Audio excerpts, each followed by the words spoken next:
Pour toute entreprise internationale qui regarde l'Europe, 2025 est une année à marquer d'une pierre blanche. Dans cette analyse, on va décortiquer pourquoi le Luxembourg se positionne comme une opportunité, et bien tout simplement incontournable.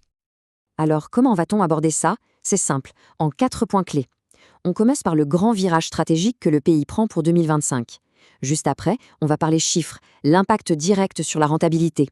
Troisième point, on plonge dans l'écosystème luxembourgeois, un écosystème vraiment pensé pour la croissance. Et pour finir, on verra pourquoi tout ça fait du Grand-Duché la porte d'entrée idéale vers l'Europe. Allez, on plonge directement dans le vif du sujet. L'année 2025 marque un tournant absolument décisif dans la stratégie économique du Luxembourg. On ne parle pas d'un simple ajustement, mais d'un vrai changement de cap. Et le signal, il est en ne peut plus clair. Le Luxembourg lance une véritable offensive pour booster sa compétitivité. L'objectif? Devenir le pôle d'attraction pour les investissements et les entreprises à haute valeur ajoutée. Ce qu'il faut absolument retenir ici, c'est que ce ne sont pas de petites retouches. Non, on parle d'un plan d'action fiscal complet, délibéré, qu'ils appellent le Entlastungspaket. Et il est taillé sur mesure pour rendre le pays beaucoup, beaucoup plus attractif. Bon, maintenant, passons à ce qui intéresse vraiment, le cœur du réacteur, l'impact financier direct pour les entreprises. C'est là que la stratégie se transforme en euros, sonnant et trébuchant. Alors voilà, le chiffre à retenir, le chiffre phare de toute cette réforme, 16%. C'est le nouveau taux de l'impôt sur les sociétés pour les revenus au-delà de 200 000 euros. Très concrètement, qu'est-ce que ça veut dire? C'est une baisse directe qui vient améliorer de façon mécanique et immédiate le résultat net. Et quand on regarde le détail, on voit que l'impact est vraiment global. La baisse d'1 point sur le taux principal, eh bien, ça ramène le taux effectif global juste en dessous de 24%.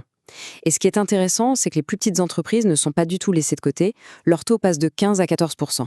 Le message est donc limpide, c'est un allègement fiscal qui profite à tout le monde. Mais attention, la réforme ne s'arrête pas là, loin de là. Elle va bien plus loin en touchant des secteurs vraiment clés avec des mesures très ciblées. On a par exemple un régime de carried interest bien plus compétitif pour attirer les pros de l'investissement, un avantage fiscal pour les ETF qui va dynamiser le secteur, une TVA clarifiée pour plus de sécurité et même plus de flexibilité face aux normes fiscales mondiales. Bref, c'est une approche vraiment à 360 degrés pour optimiser tout l'environnement d'affaires. Ok, on a parlé fiscalité. Mais il y a un autre aspect qui est tout aussi crucial, si ce n'est plus, l'accès aux talents. Parce qu'un écosystème, aussi performant soit-il, repose d'abord et avant tout sur son capital humain. C'est la grande question, n'est-ce pas, celle que tous les dirigeants se posent. Comment gagner cette fameuse guerre des talents en Europe? La capacité à attirer mais aussi à garder les meilleurs, c'est devenu l'avantage compétitif numéro 1. Et sur ce point, le Luxembourg a une réponse et elle est très concrète. Et cette réponse, elle tient en un chiffre, 50%. C'est énorme. Le nouveau régime des impatriés, c'est une exonération fiscale de 50% sur le salaire brut pour les talents internationaux qualifiés. C'est tout simplement un avantage concurrentiel massif dans cette compétition mondiale. Et ce qui rend ce dispositif vraiment puissant, c'est qu'il a été simplifié à l'extrême. Un seuil de salaire clair, des conditions allégées. Résultat, recruter une expertise de pointe à l'international devient beaucoup plus simple et surtout beaucoup plus rentable pour une entreprise basée au Luxembourg. Bon, attirer les talents, c'est une chose, mais les garder sur le long terme, c'est une autre histoire. Et c'est là qu'intervient un autre outil très malin, la prime participative. C'est un moyen puissant d'aligner les intérêts de l'entreprise avec ceux de ses collaborateurs. Alors, comment ça marche? C'est très simple. D'un côté, l'entreprise peut allouer une part plus grande de ses bénéfices à cette prime. De l'autre, l'employé peut recevoir un bonus vraiment conséquent qui, en plus, bénéficie d'une fiscalité hyper avantageuse. Le résultat final? Des équipes plus motivées et plus fidèles. C'est un vrai cercle vertueux. Ok, alors si on met tout ça bout à bout, qu'est-ce qu'on obtient? Pourquoi est-ce que le Luxembourg s'impose comme le choix stratégique pour 2025?